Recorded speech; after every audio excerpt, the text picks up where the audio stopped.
Let us talk about the most wicked woman on earth. The most wicked woman recorded in the history of the world. But the woman called Jezebel. Who was Jezebel? Jezebel was the patron saint of makeup artists. A princess from Sidon, who later married King Ahab of Israel. So from the name of the father, King Ethbaal, you will now understand that Mpa Jezebel was deeply into Baal worship. And she would not have given what she didn't have. She grew up worshiping Baal. So when she got married to King Ahab, they packaged 450 Baal prophets as souvenirs to her. 450 fake prophets. Ka package Jezebel as a souvenir ojiwe nadi. So she came to Israel very loud. Obero quietly. Obia very loud. With her foreign gods, her 450 fake Baal prophets, political influence, and a very dangerous confidence. Now, she went and she married King Ahab. King Ahab was somebody in the Bible as somebody the morally weak. And I've been at the book of the Bible. Has to get that now King Ahab did more evil than every other kings that came before him. That was because no one was somebody called Jezebel by his side who influenced him heavily and negatively. So you will have to understand that sometimes one wrong partner can redirect a whole nation. Therefore, when you want to marry, so Jezebel introduced Baal worship. She introduced Asherah, pagan practices. So she built altars everywhere, like churches in every corners of everywhere, churches everywhere, every street, more than 20 churches in Nigeria of today. So that was the mission of Jezebel. That was the practice of Jezebel. What she did is what all these pastors, these fake pastors, are doing now. And the Nokanjo is that we have more fakes than the real ones. Churches everywhere. That was what Jezebel did. Because of that, Israelites banari Chineke subebara until ufonye we mepon we si. No, Ajumo, I will never worship Baal. We to offer challenge. We all know the story how Elijah came into the picture. Elijah came into the picture because Nifabona Jezebel need becomes a national policy. Whatever she wants becomes policy. Nyamani tizi order. Nyamani tizi unine. So those people all the God's prophets, Jezebel we in order, and able the whole prophets of God. You can imagine if you were a prophet, if you are not Jezebel na chodi, what would you do? So many prophets of God then they went into hiding because na Jezebel na chofa. Jezebel wanyi. Igbo will tell you wanyi na agbasa okpa anyuma amele. Tinyelo, the land of Israel na katakata those years. So you can now imagine, you can now understand Yemeloji Webole the most wicked person ever recorded on earth. So even in an man actually the whole prophets Elijah Wepota Wesemba. I know agree. We to offer challenge out of her. Then okuwe siniwe. Elijah le na ndi amụma Baal. Elijah nwokoma na ndi amụma Baal. Ha gbakọla ka mara mbe nabo nke boke. So we all know the story. Okuwe sinenu we rida aja Jeremiah. Why ndi amụma Baal no na akpọ Baal? Ha kpọkata Baal azai ha. From January to December, Baal azai ha. From ages to ages, Baal azai ha. Awe nokata Elijah we chiwa hochie. Awe nokata Elijah we kwawa hemo. That is the story. So we all know the story of Elijah and the prophets of Baal and how Elijah massacred the whole 450 prophets. Behanchani nisi. Do you understand? Elijah wejide hancha we behanchani nisi one by one until we blew the whole 450 fake prophets of Baal. Jezebel di we biadi na the land of Israel were the most wanted person by Jezebel. Because to her, ihe Elijah nyele bu public disgrace, national disgrace, o disgrace here. Her own prophets. Ka Elijah si n'enigwe wee mụrụ ọkụ wee kpọgbuo.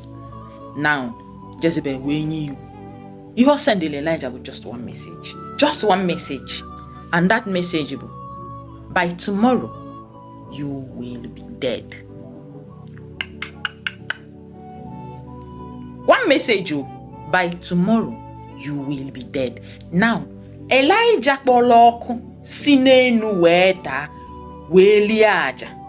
Elijah batalo n'ofu mpụ na awụwọ ndị Baal na-eme. We just to kwulo n'okpuru anyanwụ wee kwubi okwu wee say that because of the iniquities unu na-eme, there shall be no rain in the land of Egypt. There shall be no rain for 3 years. Millions or for 3 years. Then enwere nnụnụ na-ezu ori ihe Igbo kpọrọ ya bụ raven amara m ihe ndị Igbo kpọrọ ya. Bụrụ nnụnụ Chineke na je send Elijah delivery that time. Nnụnụ wee ghọọ ụba wee dịrị Elijah when he made the proclamation that there shall be no rain in 3 years, and it happened. Okwu ọnụ ka okwu, nkwubi okwu ka okwu. Mgbe aka na-enwe prophet. Elijah made the statement, because of the iniquities of ununwa, there shall be no rain for 3 years. Milipichiko. Unweda. There was famine everywhere. Unwoda. Elijah went on a cage. When we uba nnụnụ na-ebuteli nni morning and evening. In the morning, the raven will carry food to Elijah. Olicheya ona. In the evening, the same raven will bring another food and then melu Elijah delivery of delicacies. Ebe ọ nọ n'ime cave. Ọ na-elijuli onwe ya for because no one the power to pin milli from heaven is. So Elijah no one the power to pin rain. Elijah wanted the power to stop rain for 3 years. Elijah wanted the power to call upon fire from above. Kotipia ripiaja. Kanwanyi mepele onu nolo na her palace. May make up. Potatukuru around the window. When you just one message. By tomorrow, you will be dead. Elijah. Where go Usain Bolt? Where? What stopped him from making that declaration? Anyamaro. Kedi he me no no eba nti order ka Jezebel si n'enu ebe ahụ no make up da.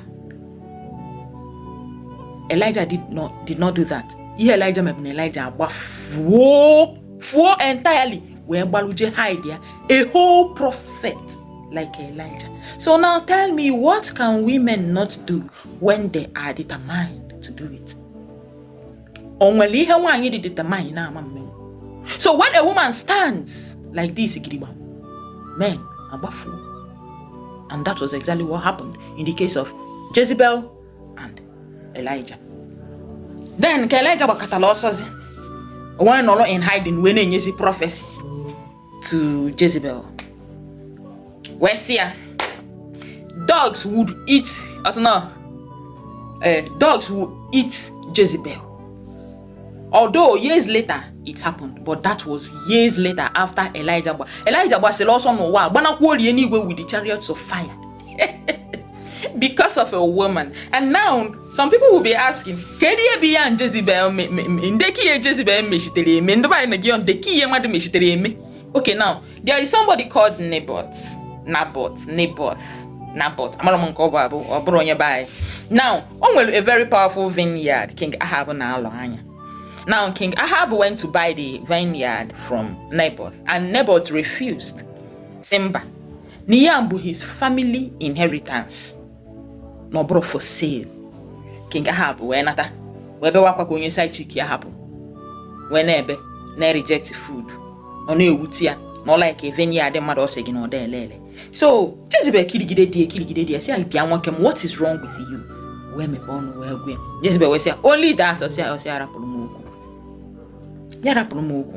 I will handle him. Jezebel we handle King Naboth, we handle Naboth. So Kedukosi we handle Naboth. Obia butecha some allegations, buru so many allegations we to Nabot na ebe on we na azọ onwe ya ọzọta nwuru onwe ya ewe gbuo Nabot because of the allegations Jezebel bute ebunye. After ka egbu Nabot, Ahab balances ya jezia welozia the land and ekwere enye na ndụ. Jezebel we gbuzie Nabot dia we je welo the land we balance ya. So some people will say that no one a capable wife, and after all, when a capable wife, that is what I should do. You enjoy your capable wife and do whatever you gotta do. She was recorded as the most wicked person on earth. But I can tell you that now women are doing more. Why is it that they have not been recorded as wicked? Like Nahakalibe, in the year women make it is more than what Jezebel did in her own days. Her only offense will not be the idol. Men in Israel have worshipped with idol, turned them against God. Now, here women in them now, even while they are staying in their husbands' houses. What do you do? So later Jezebel died anyway. Jezebel died because she made up as usual, came outside, stayed at the window, Noleba Neku, as in the princess, and Elijah Norozia Kobiaze acts as the most powerful queen.